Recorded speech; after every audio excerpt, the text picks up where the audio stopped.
Welcome to The Explainer. Today, we're doing something a little different. We're taking a piece of modern digital folklore, this absolutely epic lyrical roast, and we're going to transform it into an animated tale. Think of it as a character study of a villain for our internet age. Okay, so let's just dive right in. The source material itself gives us the perfect opening cue. The music starts, and it sets the stage for a story told entirely in song. So with that, let's meet our antagonist. Our story begins, like all good villain origin stories, with an introduction. This is the first chapter, the initial character profile of our central figure, the Skeevy Grinch. Let's hear it. You're a loud one, Skeevy Grinch. You hijack every thread. You talk like every room was made to house your head. Skeevy Grinch, you're the human form of malware in a group chat left on read. So right off the bat, the first charge is loudness. And we're not just talking volume, are we? It's about presence, that tendency to just dominate every single space, to take over every conversation, and to act like the whole world is just a stage for their monologue.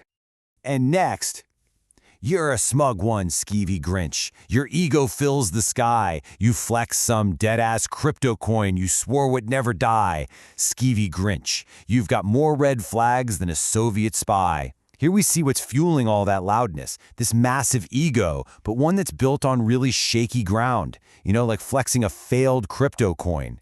And with it comes this whole parade of warning signs. The red flags are just everywhere. And this one. You're a dense one, Skeevy Grinch, with zero self-awareness. Your jokes all land like bricks, and your presence feels airless. Skeevy Grinch, you're the chainsaw of the circus, calling yourself hilarious. I mean, this line just perfectly illustrates the final trait in his opening profile, a complete and total lack of self-awareness. The metaphor is just chef's kiss. A chainsaw in a circus is chaotic, dangerous, and wildly out of place, especially when it thinks it's the star of the show. Okay, so let's move into the next chapter. We're going to see how these personality traits don't just sit there quietly. Oh no. They manifest as active, willful disruption. He goes from being just a pest to a full-blown chaos agent. So the text lays out this behavior in a rapid-fire list. First up, he's a trickster. This little gremlin whispering nonsense just to see what happens. You're a trickster, Skeevy Grinch, a glimtic gremlin pest. You whisper cryptic nonsense when the room is at its best. Skeevy Grinch, you're the dungeon master of discomfort in a villainous vest. Then he's a scowler, someone whose own happiness is literally made from other people's misery. You're a scowler, Skeevy Grinch. Your joy is made of spite. You fiddle with the chaos like it's jazz played out of spite. Skeevy Grinch, you're the kind of guy who'd boo a sunrise just to ruin someone's night.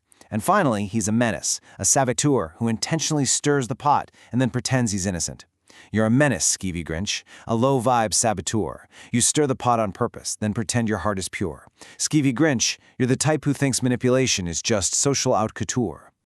Well, all this active chaos, it naturally leads to the next stage in our villain's profile, the social vampire. This is somebody who doesn't just disrupt a community, they actively drain its life force. And here, the accusations get so much more specific. He's a parasite, a leech, who just sucks the energy out of the room. You're a parasite, Skeevy Grinch, a leech with bad technique. You drain the room with Snickers and pretend you're just Mystique. Skeevy Grinch, you've got eyed mansplain glimtic energy every week. He's a phantom, twisting reality, gaslighting everyone around him. You're a phantom, Skeevy Grinch, with fingers always steepled. You enter like a riddle, then gaslight all the people.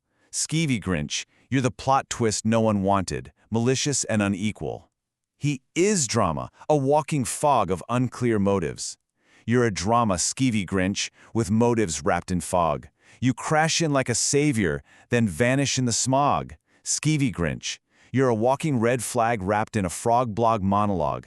And finally, he's a backstab, a destructive glitch hiding right there in plain sight. You're a backstab, Skeevy Grinch, a glitch that loves to crawl. You pretend that you're the helper while you're carving through the wall. Skeevy Grinch, you're the kind of snake who shows up crying just to steal the last call. Okay, and this is where the story takes a sharp, dark turn. The things we've seen so far, annoying, disruptive, draining, they're about to escalate into something deeply personal and truly malicious. You're a fake friend, Skeevy Grinch, a twin flame forged in spite. You watched me mourn my mother and still tried to pick a fight, Skeevy Grinch. You brought darkness to the driveway and then dared to call it light. Wow, What's so powerful here is how this one verse grounds the entire story in a specific, cutting anecdote. This isn't abstract anymore, is it? This is a moment where a sacred line was crossed, where someone's grief was met not with compassion, but with conflict. And here it is. You're a villain, Skeevy Grinch, with no redemption arc. You forged your own confusion, then demanded I stay dark. Skeevy Grinch, you're the reason even shadows keep a candle as a mark. The text just comes right out and says it. He's a villain, and one without a path to redemption. He's not just a source of confusion, he actually resents it when other people find their own clarity. And that last line, it's chilling. His darkness is so deep, it makes even shadows look for light. The charges now escalate into this final, damning list. He's a vulture, preying on vulnerability. You're a vulture, Skeevy Grinch, with feathers dipped in pride. You circle others' healing like it's where you get your stride. Skeevy Grinch, you're the uncle of discomfort. Every visit is a slide. He's a mirror that shatters under scrutiny. You're a mirror, Skeevy Grinch, that cracks when people see. That maybe you're not clever, you're just loud and kind of mean. Skeevy Grinch, you're a glitch inside the matrix that insists it's destiny. He's a torment, a uniquely spiritual kind of pain. You're a torment, Skeevy Grinch, a tick that sings in tongues. You offer backhand favors like your presence makes us young. Skeevy Grinch, you're the spiritual equivalent of chewing foil on your lungs. And finally, a virus, spreading harm while pretending it's wisdom. You're a virus, Skeevy Grinch, in thrift store mystic garb. You say you're full of insight, but you just regurgitate harm. Skeevy Grinch, you're the kind of dude who'd light sage just to blame it on the charm. You're the saboteur of Glimtick, the reason we made rules, the troll that breaks the potluck and pisses in the pools. Skeevy Grinch, you're the reason even chaos started vetting out its fools. So here's the crucial point. His behavior became so destructive, so systematic, that he forced the entire community to change. They had to write rules where none were needed before. He became the living definition of a troll. After this incredibly comprehensive indictment, this list of grievances that runs the gamut from annoying to truly vile, the narrative just pauses, and it poses the one question that's left. What's the consequence? And that brings us to the final act of our story. This isn't about one person's anger anymore. This is about a community's verdict. A stark, theatrical announcement. You can just feel the shift, right? The performance is over. The judgment is about to begin. So pack your bags, Skeevy Grinch. This village raised its hand. The vote was not in anger, just a line drawn in the sand. Skeevy Grinch.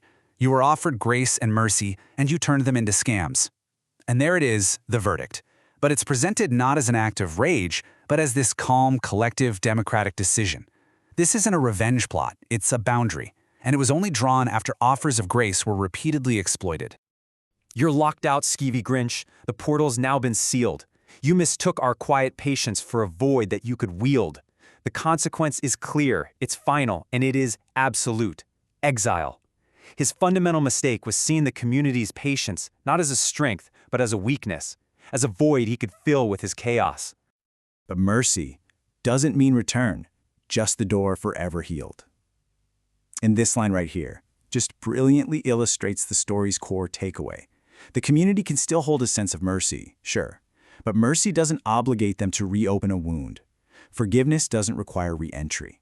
Sometimes, the most merciful thing you can do is for the community to heal the door that was broken and keep it shut for good. This tale of the Skeevy Grinch, as specific and personal as it is, really points to a universal experience in any group, whether it's online or in real life. And it leaves us with a final thought to carry forward. What are the lines in the sand, those unwritten rules that keep your own communities healthy, vibrant, and safe?